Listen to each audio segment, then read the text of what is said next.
Hello everyone, welcome to Creepy Plant Addict.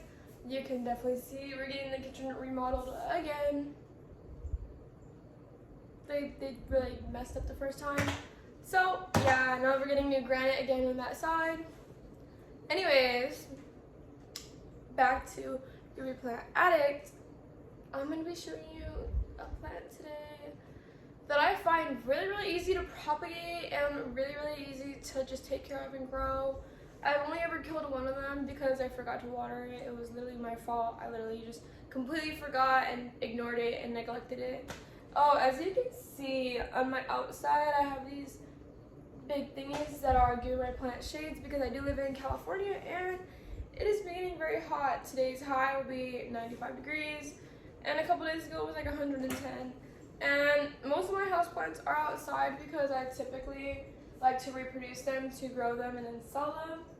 So a lot of them are outside because I just have probably way too many for inside. So yeah, I'm going to be showing you how I take care of my plants. Well, this one plant, one specific plant. Oh, you like my green nail polish? This OPI. My boyfriend got me this shirt. Target. I was like, yo, that's a cute shirt. I want it. And then he was like, yeah, sure, I'll get it for you. And I was like, thank you. Anyways, let's get on with this video. So, I bring to you the Peperomia. I'm not filming outside because it's very hot outside. I mean, for my camera, my phone, because I don't have my camera set up right now. And yeah.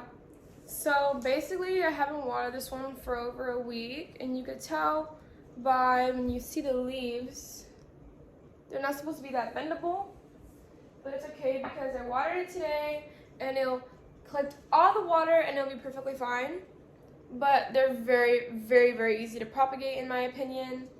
It's just kind of hard to start them because anytime I've ever seen, it's supposed to be very firm leaves.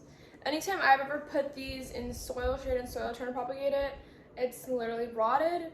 So in my opinion, it's best to find a more aerated substrate where like it does have air in it. So I use sphagnum moss or perlite for it to get started. And once it starts showing signs of leaf growth, I put it in the soil. This has been in the soil for like a week or two now. And then I put like 1 to 2 leaves per thing because each thing will grow a couple of stems, and just because I want to make a fuller pot, I'll put 2 leaves. But as you can see, she's very thirsty, which is okay. This is how it flowers. I'm probably gonna go bottom water it right now because even though I feel like I watered it, I feel like if I bottom water it, it'll hopefully collect more water. Normally I would use pruning shears or cutting shears, like actual gardening ones, but I don't know where to put them right now, so I'm using these gingerbread man scissors. I wouldn't really say to cut any leaf off that's very flexible and needs watering. I would wait for it to maintain a healthy leaf, and then I will cut the healthy leaf off. Now you could cut from here, which is normally where I cut from the base of the leaf, and then I cut the stem off, and then I only use the actual leaf. Okay, so I put mine in the sink in the bathroom because my kitchen sink is gone.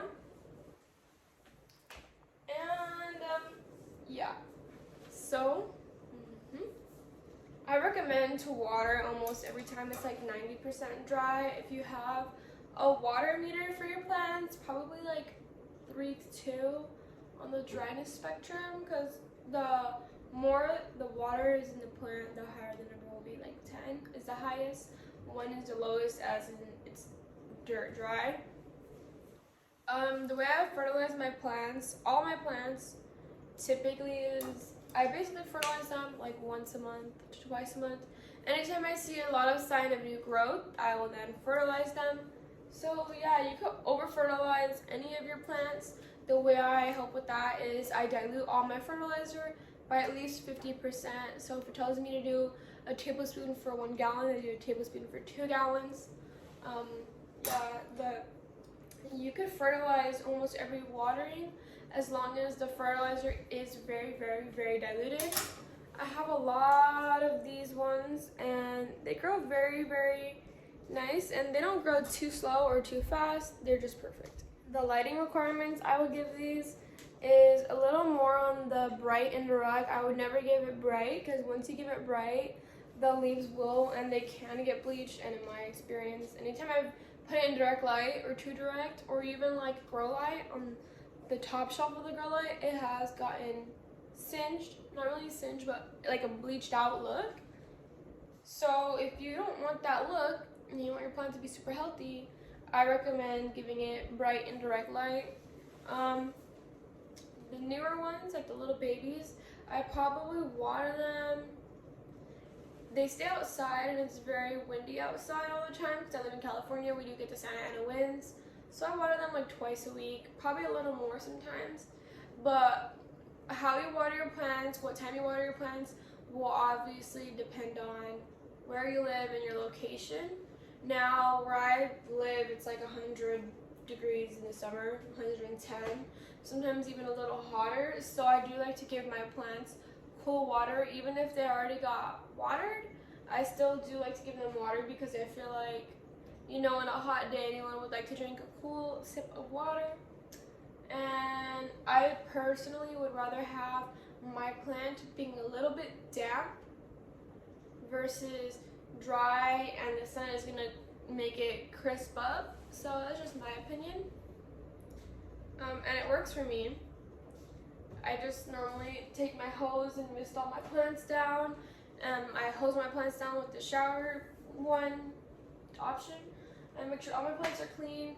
Also, helping to prevent pests is really good, to make sure that your leaves are clean, and that really works out for me. I've only had pests like one time.